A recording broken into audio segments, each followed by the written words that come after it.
전서 1장 1절에서 3절까지의 말씀인데요. 우리 한 목소리를 같이 합독하시면 좋겠습니다. 전도서 1장 1절에서 3절까지의 말씀 우리 함께 한 목소리로 합독하시겠습니다. 구약성경 전도서 1장 1절에서 3절까지의 말씀 우리 한 목소리 합독하시겠습니다. 시작. 다윗의 아들 예루살렘 왕 전도자의 말씀이라. 전도자가 이르되 헛되고 헛되며 헛되고 헛되니 모든 것이 헛되도다. 해 아래에서 수고하는 모든 수고가 사람에게 무엇이 유익한가. 아멘. 고맙고 감사하신 아버지 하나님, 오늘 하나님 앞에 예배하며 우리가 시간을 드리고 마음을 드립니다. 또한 귀한 예물을 구별하여 올려드립니다. 우리가 애쓰고 수고한 것이지만은 그것들을 가능케 하신 것이 하나님의 은혜임을 믿음으로 고백하며 모든 것이 하나님께로부터 왔고 하나님의 것임을 고백하는 마음으로 하나님의 것을 일부를 드립니다. 드려진 예물마다 우리 하나님께서 기뻐 받으시고 쓰임에 합당케 하시고 아버지 하나님의 드려진 예물을 통해서 길벗교회가 많은 일들을 사역들을 감당해낼 수 있도록 그 가운데 영혼들이 살아나고 위로받는 일들이 일어날 수 있도록 우리 하나님께서 귀한 물질 가운데 복 주시고 아버지 하나님이여 놀랍게 역사하여 주시옵소서.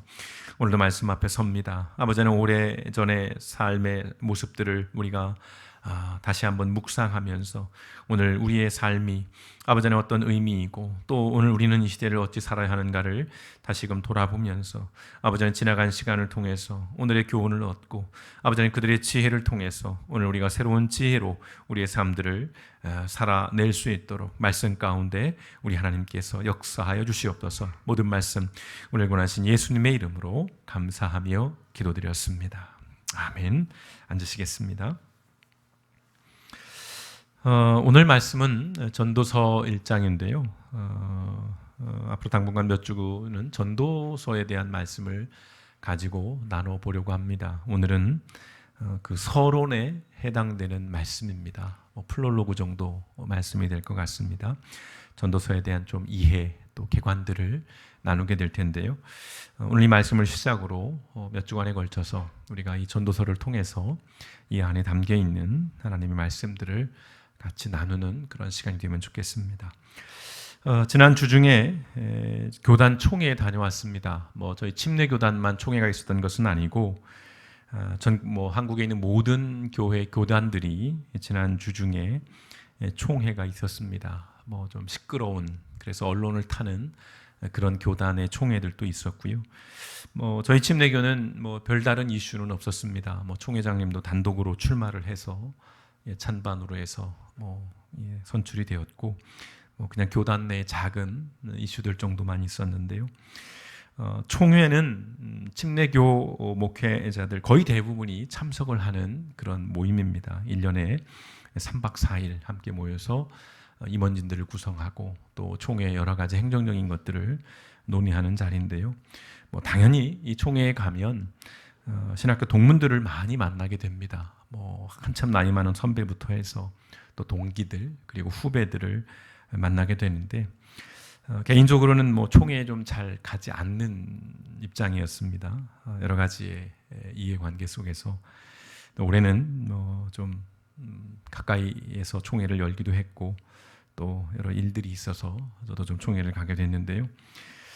개인적으로는 거의 20년 만에 만나는 사람들도 있었습니다. 그래서 서로 인사를 나누는데 좀 어색하고 좀 낯설더라고요.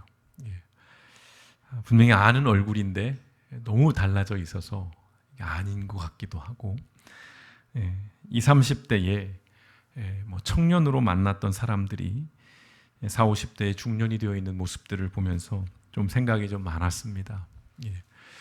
그때 당시 한 30대 후반쯤에 있는 분들은 거의 이제 60 또는 좀 나이가 많은 선배들은 70대에 있는 그런 선배들도 있습니다만은 좀 나이가 든 그 얼굴에서 청년의 때의 모습을 겨우 찾아가면서 인사를 좀 나눴습니다.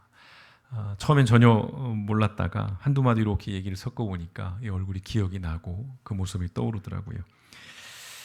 그야말로 세월이 가져가 버린 청춘이 참 아쉬웠고 그나마 남아있는 옛 모습이 좀 위안이 된 그런 시간이었습니다. 근데 생각해 보면 뭐 그들만 변한 건 아니겠죠. 그분들도 저와 악수하고 인사를 나누면서 나이 좀 들었구나, 흰머리도 좀 있는데 뭐 이제 이런 생각들을 했겠죠. 그러나 뭐 서로 할 일은 아닐 겁니다. 뭐 저만 나이 먹거나 뭐 그렇다면 서럽겠지만 세상의 모든 사람들은 시간의 흐름 앞에서 그렇게 변해 갑니다. 뭐 누구도 예외일 수가 없는 것이죠. 다만 그 흔한 유행가 가사처럼 내가 떠나보낸 것도 아니고 또 내가 떠나온 것도 아닌데 우리의 젊은 날이, 우리의 청춘이 점점 더 멀어져 가고 또 점점 더 잊혀져 가는 그것이 조금은 서럽고 아쉬울 뿐입니다. 그러면서 우리는 그 소녀와 또 그 소년을 데려간 세월을 미워하고 또 그리워하죠. 어떤 시절이 여러분은 제일 생각이 나시는지요? 또 20, 30년 또는 3, 40년 전으로 돌아가신다면 누구를 좀 만나보고 싶으신지요? 뭐 더러 이런 얘기들을 우리가 함께 하게 되는데요. 우리가 지난 주일에 통독했던 시편 90편의 말씀이 생각이 납니다. 유명한 말씀이죠. 10절 말씀. 우리의 연수가 70이요 강건하면 80이라도 그 연수의 자랑은 수고와 슬픔뿐이요 신속히 가니 우리가 날아가니이다 라는 그 말씀.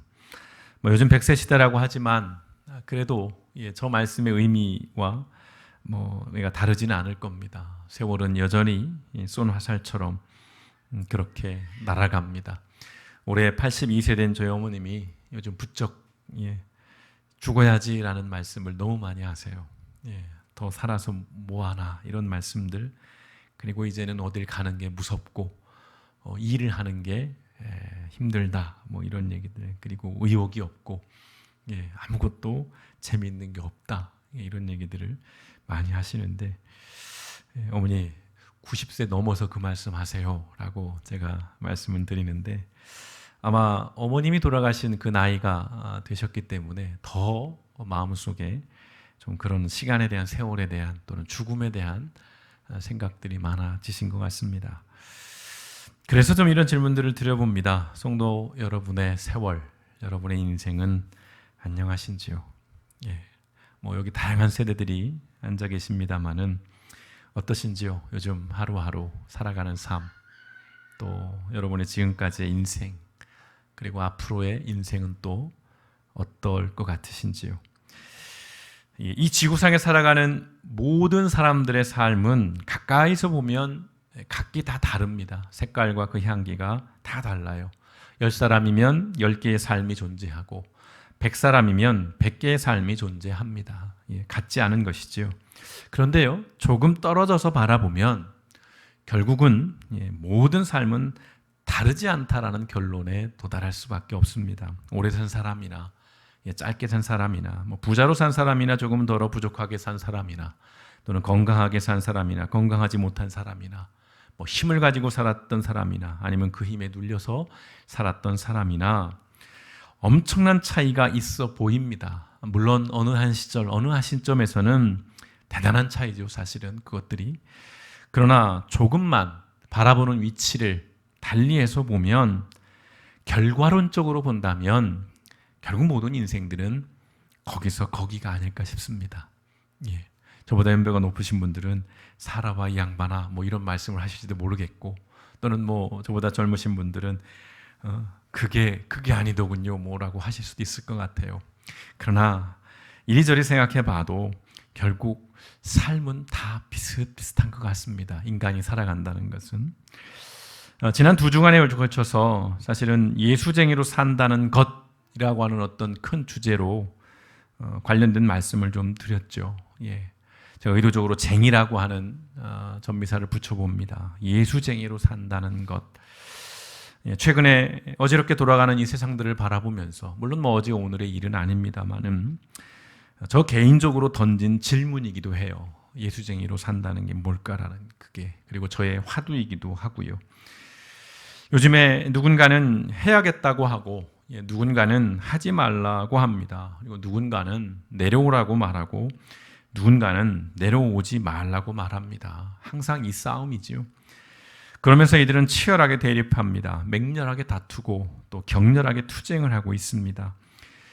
그러한 모습들을 보면서 어쩔 수 없이 삶에 대해서 생각하게 되는 것이죠. 참 사는 게 뭘까? 치열하게, 격렬하게 정말 목숨을 걸고 싸우는 그들의 모습들을 보면서 한편으로는 삶은 그런 것이다라는 생각을 가지면서도 무엇을 위해서 저렇게 살고 치열할까? 저래서 결국은 남는 게 무엇일까? 저 사람이든 이 사람이든 그런 생각들을 하게 되고 그러면서 이런 질문들을 더 하게 되는 것이죠. 이러한 시대를 예수쟁이로, 특별히 저 개인적으로는 목사로 살아가고 있는 이 입장에서 어떻게 사는 것이 잘 사는 것인지, 또 제대로 사는 것인지, 또 옳게 사는 것인지를 묻지 않을 수 없습니다. 여러분들은 어떠신지요? 그냥 이 꼴 저 꼴 다 보기 싫고 뭐 그저 세상은 원래 그런 것이었고 뭐 내가 굳이 관심을 갖지 않더라도 또 그렇게 질문하는 것 자체가 이제는 뭐 피곤하고 덧없는 것입니다. 뭐 그렇게 생각하시는 분도 계시겠죠. 그러나 저 개인적으로는 어쩔 수 없이 이 질문을 할 수밖에 없었습니다.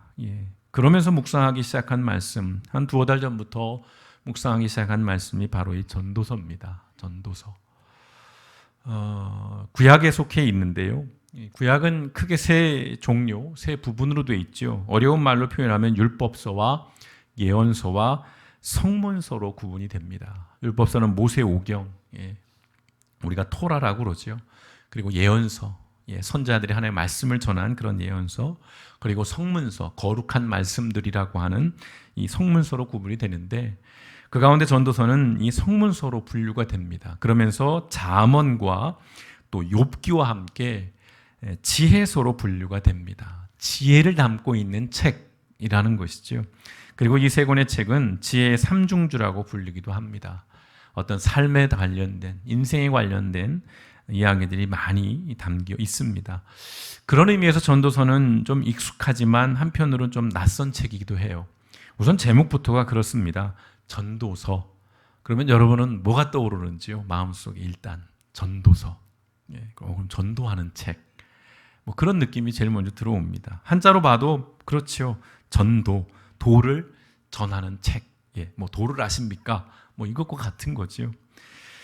문자 그대로 이해하자면 전도를 하기 위한 책 또는 전도를 가르치는 책 정도로 이해될 수가 있어요. 그런데 문제는 이 전도서의 내용이 그렇다고 해서 직접적인 복음을 설명하거나 소개하는 내용을 담는 것은 아니라는 것이죠. 넓게 보자면 도를 전하는 책은 맞아요.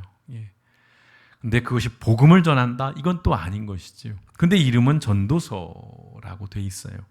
풀어보자면 현실의 삶에서 삶의 길을 안내하고 알려주는 책이라고 할 수 있을 것 같습니다.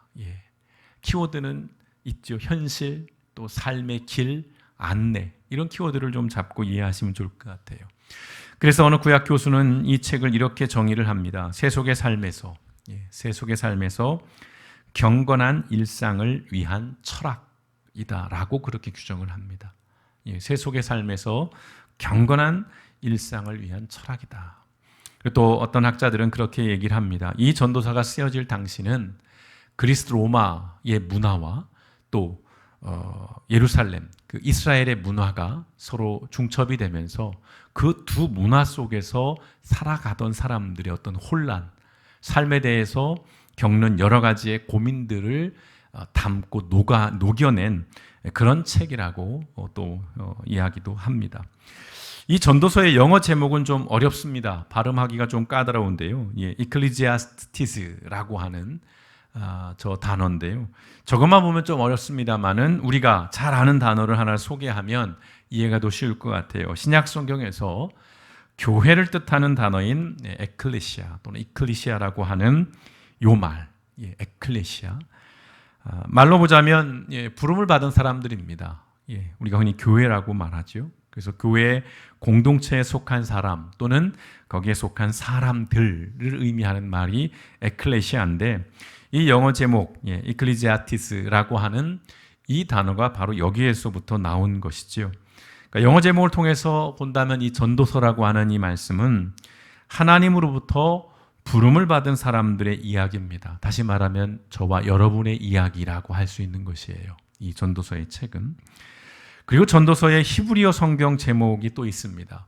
코헬렛이라고 합니다. 이제 이게 굉장히 중요한 단어로 자주 언급이 될 것인데요. 이 전도서에서 전도자라고 표현된 그 말이 히브리어로 코헬렛입니다. 코헬렛. 그래서 히브리 성경은 아예 제목을 그냥 코헬렛이라고 지우고 있는데요.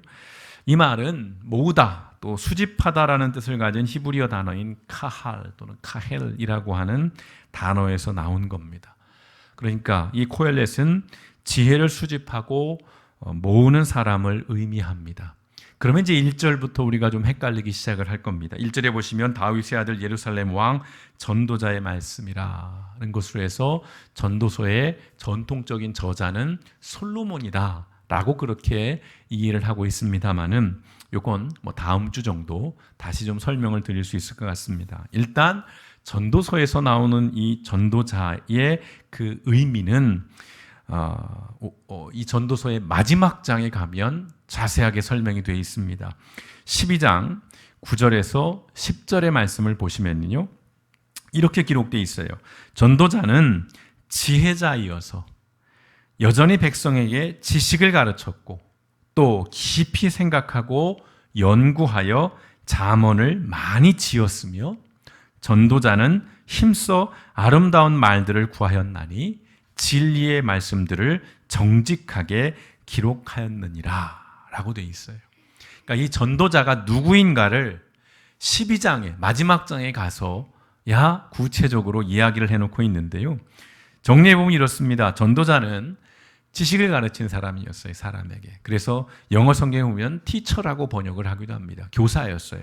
또 생각하고 연구하는 사람이었습니다. 여기서 우리가 생각이라고 하는 단어를 좀 더 붙잡았으면 좋겠습니다. 생각하는 사람이었다는 거죠. 그리고 또 하나 잠언을 짓는 사람이라고 이야기를 합니다. 성경에도 보면 잠언 말씀이 있어요. 시편, 잠언, 전도서. 잠언의 말씀이 있어요. 잠언은 무슨 뜻일까요? 잠언. 이게 무슨 잠자일까요? 혹시 생각해 보신 적 있으신가요? 잠언. 이 잠자는 바늘잠을 씁니다. 바늘잠. 딱 그러면 느낌이 오시죠? 잠언은 뭐냐면 바늘로 찌르는 말씀이에요. 가학적인 말씀이 아니라 사람을 깨우는 말씀이라는 거예요. 뭔가 사람에게 자극을 주고 뭔가 새로운 것들을 인식하게 하고 삶을 돌아보게 하고 관계를 돌아보게 하는, 인생을 반추하게 만드는 그런 말씀이 잠언 말씀인 것이죠. 이 전도서의 이 전도자는 그러한 사람을 깨우는 말씀을 기록했다는 것이죠. 그리고 진리의 말씀을 정직하게 기록하는 사람이었다라는 것입니다. 정리해보면 코헬렛은 회중에 속한 사람입니다. 그 공동체 안에 있는 사람이요, 동시에 사람들을 가르치고 지혜에 관한 자료를 수집하고 기록한 사람이라는 것이죠. 그러니까 이 전도서 안에는 그간 오고 가는 사람들의 그 많은 삶의 지혜라고 그럴까요? 그들의 문제들이 이 안에 다 담겨 있다라는 것입니다. 여러분, 구약에서 말씀하는 지혜, 성경의 지혜를 많이 이야기를 하는데요. 이 지혜는 인간의 마음과 관련이 되어 있습니다. 마음과 관련이 되어 있어요. 고대 이스라엘 사람들에게 이 마음은 지혜가 거처하는 공간이에요. 지혜가 자리하는 곳이죠. 그래서 지혜자는 이렇게 표현할 수 있는 겁니다. 마음을 가진 사람. 그러니까 지혜 없는 자로 번역된 말의 본래의 뜻은 마음이 결핍된 자, 곧 지각이 부족한 사람, 분별이 없는 사람이 지혜 없는 자라는 뜻이죠. 그러니까 이 마음을 뜻하는 히브리어는 레브라고 하는데요. 이건 심장을 가리키는 말이기도 합니다. 그러니까 심장과 마음은 같은 동의어로 쓰이고 있는 것입니다. 그러니까 마음을 잃거나 마음이 부족하면 끝내 생명까지도 잃게 된다는 것입니다. 이것이 바로 고대 히브리인들의 지혜에 대한 관점이에요. 되게 중요하죠. 마음이라는 것. 여러분에게 마음이 있어야 한다는 것입니다. 특별히 우리 그리스도인들에게는 마음이 있어야 한다는 겁니다. 마음이 없으면 생명이 없는 거예요. 마음이 없으면 지혜가 없는 겁니다. 그런 의미에서 지혜자의 삶이라는 것은 이렇게 정의를 해드릴 수 있을 것 같아요. 하나님께서 창조하신 세상에서요. 그리고 하나님의 질서에 따라서 그리고 하나님의 사람으로서의 책임을 다하며 살아가는 것 또는 살아가는 삶이 바로 지혜자의 삶이고 지혜로운 삶이라는 것입니다. 다시 말씀드립니다. 사람은 마음을 가진 존재예요. 마음이 있다는 것은 생각한다는 것이에요. 생각한다는 것은 묻는다는 것입니다. 질문한다는 것이고요. 여러분, 다른 사람들이 여러분의 머리에 심어놓은 생각을 아무런 비판 없이 그저 여러분의 생각으로 알고 살아가는 것은 매우 위험한 것이죠. 그건 미련한 것입니다. 여러 번 소개해드린 말이 있죠. 여러분도 좀 들어서 아실 만한 말. 생각하지 않으면 사는 대로 생각하게 된다라는 이 말. 무서운 말입니다. 사람이요, 사는 대로 생각하기 시작하면 이 세상은 정글이 됩니다. 힘이 지배하는 약육강식의 세상이 되는 거예요. 생각이라는 것이죠. 생각. 마음을 가지고 살아가야 한다는 것입니다. 하나님은 인간을 기계로 만들지 않으셨죠. 마음이 있는 존재, 즉 생각하는 존재로 만드셨습니다. 개인적으로는 우리 길봇교회 성도님들은 마음을 가진 분들, 다시 말해서 끊임없이 생각하고 질문하는 그런 성도님들이 되었으면 좋겠습니다. 생각이 없다는 말씀이 아니에요. 오해하지 마시고요. 오늘날 많은 교회들이 비판 없이 생각 없이 그저 일방적으로 강요된 또는 주입된 어떤 그것들을 단순하게 받아들이는 경향들이 있습니다. 물론 일면 긍정의 면도 있지만 어느 면에서는 굉장히 치명적이라는 것이죠. 자, 생각의 틀은 각자의 관점이 아니에요. 각자의 입장이 아닙니다. 그 생각의 틀은 하나님의 마음이에요. 그리고 하나님의 관점이고 하나님의 시선이어야 한다는 것입니다. 세상의 시선으로 세상 사람들의 관점으로 생각하는 것은 지혜 없는 자예요. 마음이 없는 자입니다. 남들이 주입하고 남들이 규정해 놓은 생각들을 그저 생각 없이 따르는 것은 죄송합니다. 미련한 거예요. 미련한 것이 왜 위험하냐면요. 일단은 자신이 죽어요. 근데 거기서 그치지 않지요. 남들도 죽입니다. 누가 봐도 잘못된 생각인데 그 생각이 옳다라고 얘기를 해요. 그리고 그걸 목숨을 걸고 주장을 합니다. 생각이 필요한 거예요. 제가 어렸을 적에는요, 이건 저의 생각입니다. 신앙생활을 한다는 것은 교회를 다니는 것과 동의어였어요. 너 신앙생활해? 응. 그게 뭐냐면 나 교회 다녀. 이거랑 동의어였습니다. 교회를 가는 것이 신앙생활의 전부였다는 것이죠. 자, 세상은 악한 곳이에요. 가까이 하면 안 돼요. 그리고 세상에는 불신자들이 넘쳐납니다. 그러면 그 불신자들을 어떻게 하냐면 교회로 전도해야 될 사람들인 거예요. 교회로 데리고 와야 될 사람들인 겁니다. 하지만 여러분, 그것이 신앙의 전부는 아니죠. 또 신앙생활의 모든 것도 아닌 것입니다. 이걸 나중에야 깨닫게 됐습니다. 여러분, 교회에 나오는 것은 세상에서 도피하고 불신자들과 분리되기 위함이 아니죠. 오히려 세상으로 들어가는 겁니다. 그 깨어진 세상에서 서로를 죽이며 살아가는 사람들과 어떻게 관계를 맺을 것인지, 그리고 그런 세상에서 어떻게 살아가야 하는지를 배우고 익히기 위함이라는 것입니다. 옛날엔 그렇게 안 가르쳤어요. 세상은 악한 곳이요, 썩어질 곳이에요. 그래서 어떻게든 교회에 나오는 거예요. 세상과는 가까이 하면 안 되는 것이지요. 그러나 하나님의 말씀은 오히려 그 반대라는 것이죠.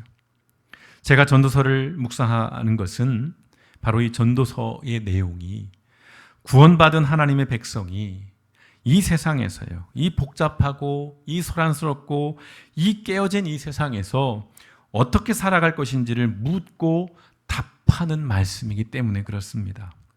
흔히 전도서는 오늘 말씀에 있는 2절의 말씀처럼 이게 굉장히 상징적인 말씀이지요. 전도자가 이르되 헛되고 헛되며 헛되고 헛되니 모든 것이 헛되도다.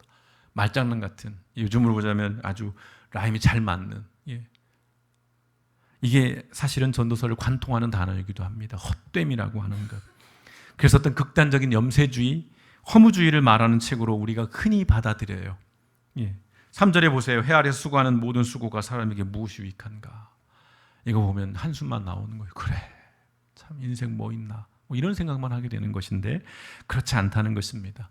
오히려 이 전도서의 말씀은 살아가는 것에 대한 이야기를 해요. 그것도 일상에서의 삶을 이야기합니다. 전도서의 출발점은 그래서 해 아래입니다. 해 아래예요.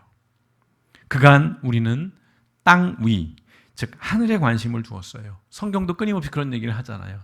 땅의 것을 생각하지 마라. 위의 것을 생각해라. 육체는 죽는 것이다. 영적인 것을 추구해라. 이런 얘기들을 많이 했어요. 틀리다는 말씀이 아닙니다. 그러나 이제는 오늘 우리 시대에 우리가 놓치지 말아야 될 것은 뭐냐면 해 아래의 삶이에요. 왜냐하면 성경이 말하고 있는 가장 중요한 축이기 때문에 그렇습니다. 오히려 전도서는 땅 위에 가장 사소한 일에서 하나님을 인식하고 하나님을 경험하라고 말하는 것입니다. 그래서 아까 소개했던 그 김순영 교수님은 이 책에 대해서 이렇게 설명을 합니다.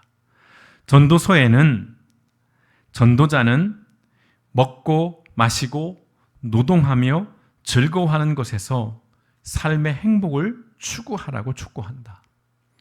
그는 부조리하고 치열하고 냉혹한 현실 속에서 때로는 모호하고 수수께끼 같은 삶 속에서 먹고 마시고 노동하는 인간의 근원적인 행위를 가장 가치 있게 여기라고 당부한다 라는 말씀으로 이 전도서가 담고 있는 지향하는 바를 우리에게 들려줍니다. 이제 이 전서를 통해서 우리가 소망하고 기대하는 것은 허무하지 않은 인생을 살아가는 지혜를 우리가 이 전도서를 통해서 얻었으면 하는 소망이 있습니다. 아울러서 세상이 복잡하고 어지럽고 시끄럽다고 해서 우리가 외면하고 고개를 돌릴 것이 아니라 그러한 세상에서 우리가 그리스도인으로서 그러면 우리는 어떻게 이 시대를 살아가야 할지를 같이 고민해 보는 겁니다. 같이 생각해 보는 겁니다. 과연 그러한가를 같이 논의해 보는 것입니다. 바라기는 이제 여러분 내일부터 아니 오늘부터라도 이 전도서의 말씀을 한 장이 됐든 두 장이 됐든 반복해서 이 말씀들을 읽어보시기를 권면드립니다. 쉽게 이해되는 말씀도 있고 굉장히 난해한 말씀들도 있어요. 이게 무슨 얘기지라고 어려운 말씀들도 있습니다. 그러나 여러분들이 인내심을 가지고 1장에서 12장이 길지 않은 말씀입니다. 이 전도서의 말씀에 여러분들이 조금 집중하시면서 오늘 이 시대에 참 어렵습니다. 어떻게 살아야 할지, 우리 아이들에게는 무엇을 가르치고 또 이 아이들이 살아갈 세상은 또 어떨지 여러 가지 많은 고민이 넘치는 이 상황 속에서 우리가 이 전도서를 통해서 일상에서 그리스도인으로서 하나님의 지혜를 가지고 다시 말해서 하나님의 마음을 가지고 살아가는 그러한 방법들 또 그러한 답들을 조금이라도 얻음으로써 우리가 가야 할 길들을 잃지 말고요. 또 우리가 해야 할 일들을 놓치지 말고 우리에게 주어진 이 한 번뿐인 인생을 통해서 우리가 여전히 하나님의 사람으로서 하나님의 일들을 감당하며 살아가는 우리 길벗교회 그리고 저와 여러분이 되어주시기를 주님의 이름으로 축원드립니다. 함께 기도하시겠습니다.